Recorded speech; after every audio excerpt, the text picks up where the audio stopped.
Imagine waking up tomorrow, not in a different house, not in a different country, but as a different version of yourself. The version you've spent your entire life trying to hide. Every selfish thought, every jealous feeling, every secret desire, every moment of weakness. Nothing concealed, nothing disguised, just the raw truth of who you are. Most people couldn't survive a single day like that, not because they're evil, but because every one of us carries parts we'd rather never admit exist. We carefully build an identity, a reputation, a personality that feels safe. We tell ourselves we're patient, kind, rational, honest. But life has a strange way of exposing the cracks. Someone cuts you off in traffic, and rage appears out of nowhere. A friend's success makes you feel something you'd never admit out loud. A single criticism ruins your entire day. Where did those emotions come from? Most people blame stress, or bad luck, or other people. But what if those moments aren't accidents? What if they're glimpses of something that's always been there? Something waiting quietly beneath the surface. For over a century, one man believed that hidden part of us explained far more than we ever imagined. Not just our anger, not just our fears, but the decisions that shape our relationships, our ambitions, our regrets, and even the lives we build.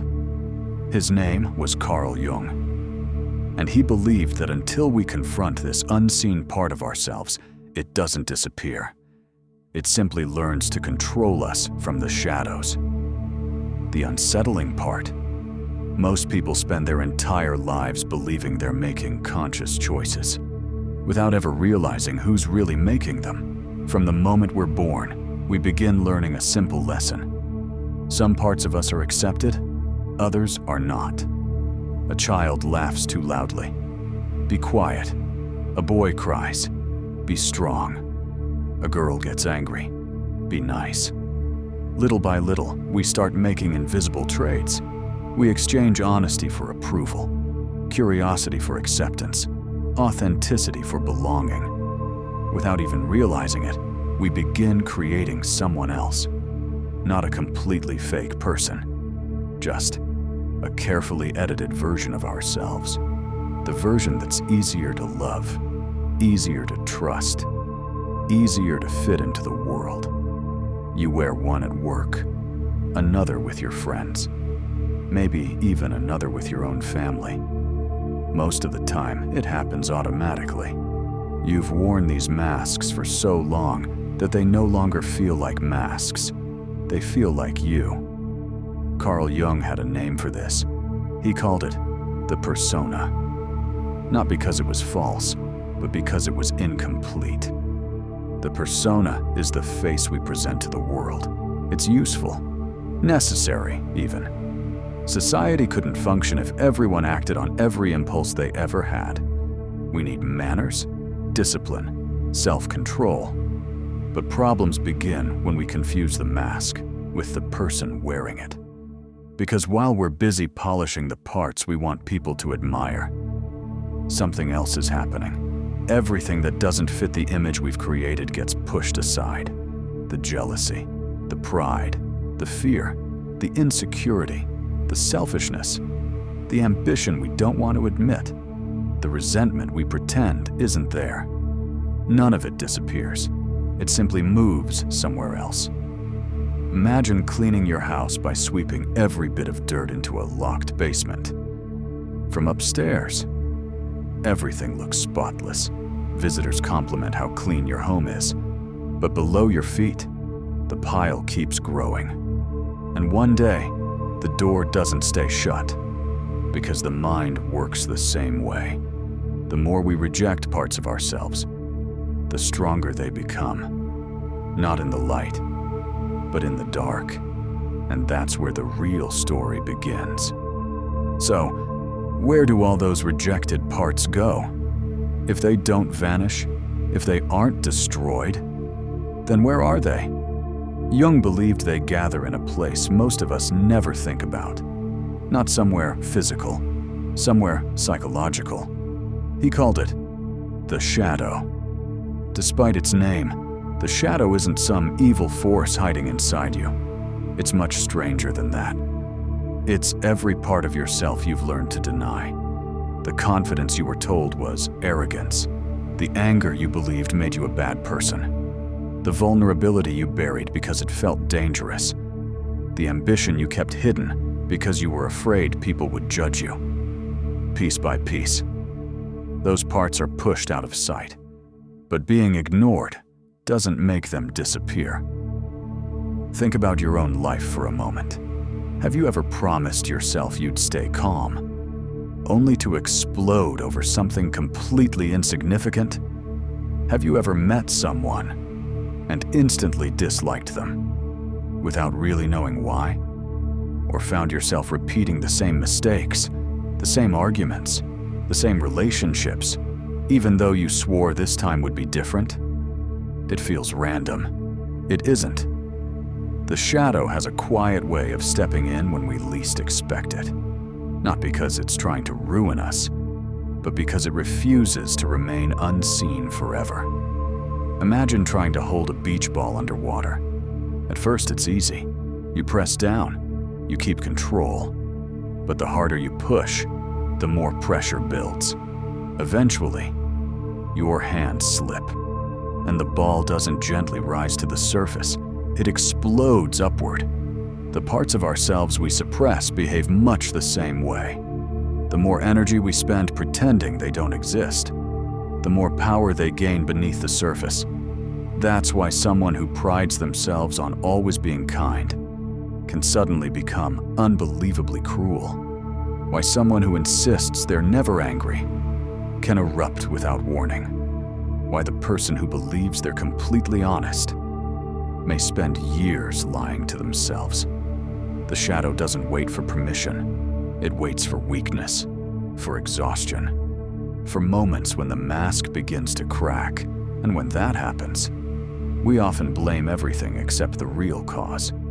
Stress, bad luck, other people, almost anything, rather than accepting that the stranger we've just met has been living inside us all along. And if that's true, there's an even more unsettling question waiting to be answered. What if the people we judge most harshly are actually showing us something about ourselves? Think about the last person who really got under your skin. Not someone who simply annoyed you, someone who triggered something much deeper. Maybe they were arrogant, selfish, controlling, lazy. Or maybe they reminded you of someone you'd rather forget. Now ask yourself a difficult question. Why them? Out of the thousands of people you've crossed paths with, why did that particular person leave such a strong reaction? Jung believed those moments are rarely accidental. Sometimes, the qualities we can't stand in other people are the very qualities we've refused to acknowledge in ourselves. This doesn't mean every criticism is wrong. Some people really are dishonest. Some really are cruel. Some really do cause harm. But our strongest emotional reactions often reveal something far more personal. It's as though another person becomes a mirror, reflecting back a part of ourselves we've spent years trying not to see. Imagine walking through life carrying a backpack filled with stones. You've forgotten it's even there, until one day, someone brushes against you. Suddenly you're angry, not because of the person, but because they reminded you of the weight you were already carrying. That's how projection works. The burden was always yours. The other person simply revealed it.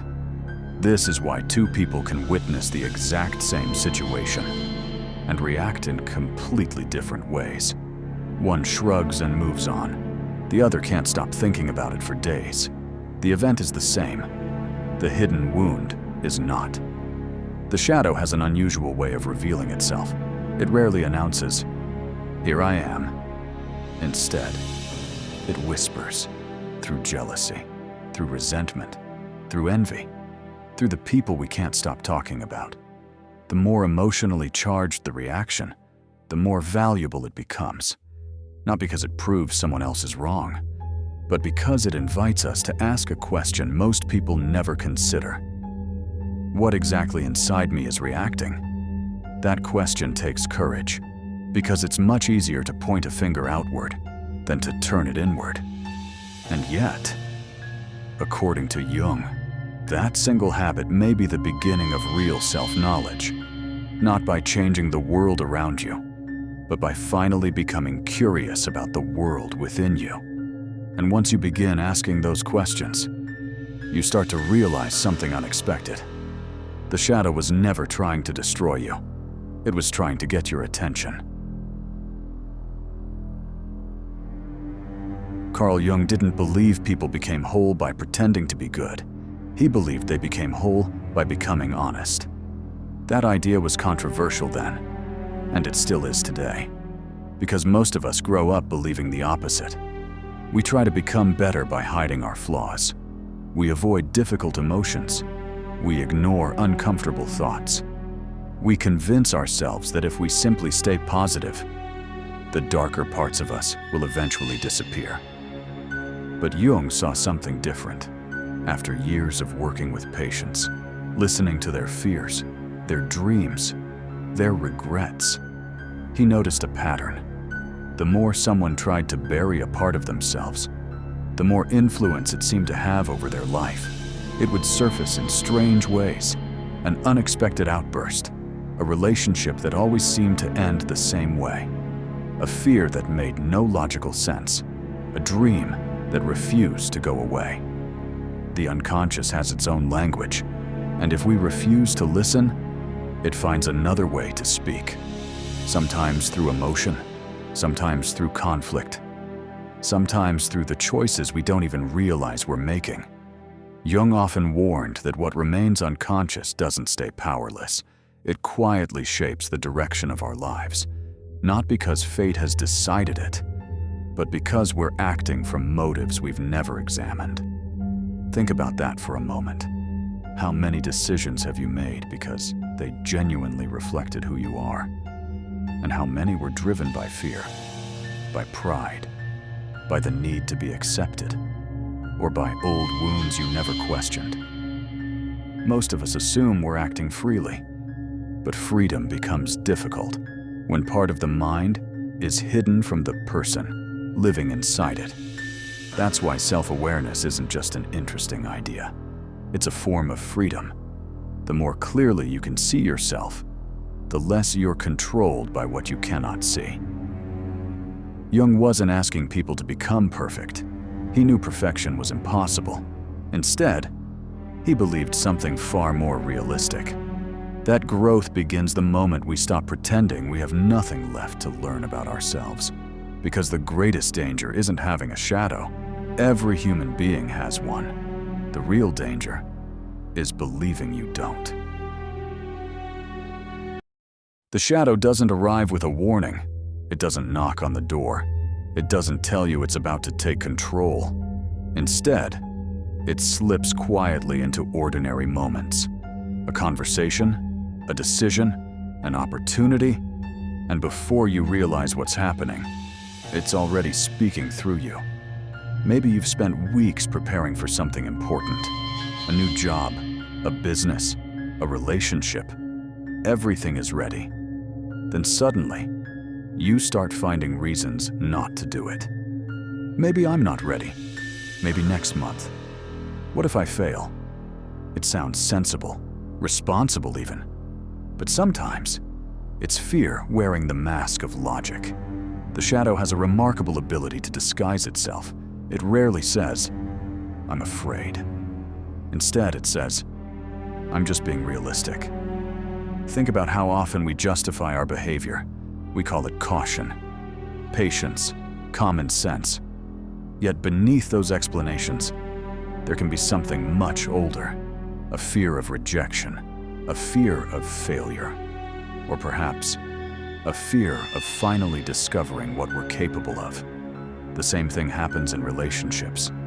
Someone gets too close, so you pull away, not because they've done anything wrong, but because being truly seen feels dangerous. Or maybe someone disappoints you once, and suddenly you've built a wall they never knew existed. We tell ourselves we're protecting our peace. Sometimes, we're protecting our wounds. Even success can awaken the shadow. You've probably met people who achieve everything they ever wanted, yet somehow, they're never satisfied. The promotion, the money, the recognition, none of it lasts, because no achievement can fill a space created by something internal. The shadow doesn't disappear when life gets better. It simply finds new ways to hide. This is why two people can face the exact same challenge. One grows from it. The other is consumed by it. The difference isn't intelligence, or talent, or luck. It's whether they're willing to face what lives beneath the surface. The shadow isn't strengthened by failure. It's strengthened by avoidance. Every excuse, every uncomfortable truth ignored, every emotion pushed aside, it all adds up. Until one day, you're no longer choosing your life. You're reacting to it. And the most unsettling part, many people never realize it's happening.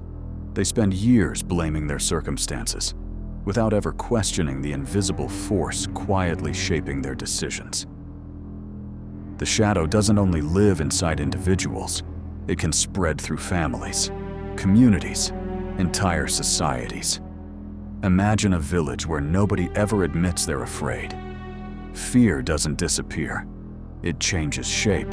It becomes suspicion, aggression, the need to find someone else to blame. History is filled with moments where ordinary people convinced themselves that someone else was the problem. A different group, a different belief, a different way of living. It's one of the oldest patterns in human history. When we refuse to face the darkness within ourselves, we become experts at finding it in everyone else. Jung warned that this wasn't just a personal habit, it was a dangerous one. Because once enough people share the same illusion, it begins to feel like truth. Think about how quickly outrage spreads. One accusation becomes 1,000. One rumor becomes certainty. One enemy becomes everyone's enemy. Very few people stop to ask, why am I reacting so strongly? It's much easier to join the crowd, much harder to step away from it. The shadow loves certainty. It loves simple answers. It whispers, they're the problem. If they disappeared, everything would be fine. But reality is rarely that simple. Human beings have an extraordinary ability to divide the world into heroes and villains. Good people, bad people, us, them. Yet life almost never fits into those neat categories. Every person is capable of kindness. Every person is capable of cruelty. Sometimes, the very same person can be both. That's the uncomfortable truth Jung wanted us to face. Not because he believed humanity was hopeless, but because pretending we're incapable of darkness is exactly what allows darkness to grow. Real wisdom doesn't come from believing you're different from everyone else. It comes from recognizing that the same emotions which have shaped history, pride, fear, envy, hatred, love, compassion, exist inside every human heart, including your own. The moment you forget that, the shadow has already begun writing your story. So, what do you do once you've found the parts of yourself you've spent years avoiding? Do you fight them? Ignore them? Try to become a better person? Jung believed none of those approaches worked, because you can't heal something you're unwilling to see. Imagine spending years running from your own shadow. The faster you run, the faster it follows. Not because it's chasing you, but because it belongs to you. That's what makes this journey so difficult. The shadow isn't some stranger waiting in the dark. It's you, or more accurately, It's the parts of you that never had the chance to speak. The anger that was never understood. The confidence that was mistaken for arrogance. The sadness that was hidden behind a smile. The fear disguised as perfection. The loneliness buried beneath constant achievement. For many people, this is the first truly uncomfortable moment, because it's much easier to say, "That's just who I am," than to ask, "How did I become this person?" Self-awareness isn't about blaming yourself. It's about becoming curious. Curious enough to notice your reactions instead of defending them. Curious enough to ask why certain people trigger you. Curious enough to admit when your first instinct isn't your wisest one. That's where real change begins. Not in a dramatic breakthrough. Not overnight, but in quiet moments. The pause before you react. The decision to listen instead of attack. The courage to question the stories you've been telling yourself for years. You don't become whole by removing every flaw. You become whole by refusing to hide from them. The shadow loses its grip the moment it no longer needs to hide. Because secrets have power, truth doesn't. That doesn't mean you'll never feel anger again, or jealousy, or fear. It means those emotions stop driving the car. You finally take the wheel. And that's a very different way to live, because for the first time, your choices belong to you, not to the parts of yourself you've been running from. Jung believed there was a lifelong journey waiting for every person, not a journey across the world, but inward. He called it individuation. It sounds complicated. In reality, it's one of the simplest ideas he ever shared. It's the process of becoming who you really are. Not who your parents expected, not who society rewarded, not who your fears created. The version of you that's left when all the pretending begins to fall away. That doesn't happen in a single moment. There isn't one conversation, one book, or one breakthrough that suddenly changes everything. It's a series of small decisions, choosing honesty over comfort, responsibility over blame, reflection over reaction, again and again and again. Some days you'll recognize your shadow immediately. Other days it will fool you completely. That's part of being human. The goal was never perfection. It was awareness. Because awareness gives you something most people never have. A choice. Without awareness, you react. With awareness, you respond. The difference may seem small, but over the course of a lifetime, it changes everything. It changes the way you speak to people, the way you handle conflict, the way you raise children, the way you build relationships, the way you define success, even the way you see yourself. Every time you choose to look inward instead of placing blame somewhere else, you take another step. Every uncomfortable truth you accept makes the next one a little easier. Every fear you face has a little less control over tomorrow.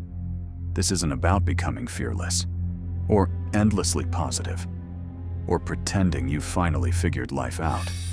It's about becoming more complete, more honest, more real. Because the strongest people aren't the ones who've never met their darkness. They're the ones who've stopped pretending it isn't there. And once you understand that, something unexpected happens. The shadow slowly stops feeling like an enemy. It becomes a teacher, not a comfortable one, but perhaps the most honest teacher you'll ever have. Perhaps that's the greatest misunderstanding about the shadow. People hear the word and imagine something dark, something dangerous, something they should get rid of. But the shadow was never your enemy. Your ignorance of it was. The parts of ourselves we refuse to acknowledge don't disappear. They simply wait. Sometimes for years, sometimes for decades, waiting for the moment we're too tired, too frightened, or too distracted to notice them taking control. The strange thing is, most people spend their lives searching for freedom. Freedom from anxiety. Freedom from fear. Freedom from other people's opinions. Yet the greatest prison is often invisible. It's the version of ourselves we've never questioned, the habits we've mistaken for personality, the stories we've repeated so many times, that they've become our identity. But identity isn't fixed. It never was. Every day offers another chance to see yourself a little more clearly, to pause before reacting, to admit when you're wrong, to forgive, to let go of the mask, to stop blaming the world for battles taking place within yourself. None of this is easy. In fact, it may be the hardest work a person ever does, because facing another person requires courage, but facing yourself requires honesty.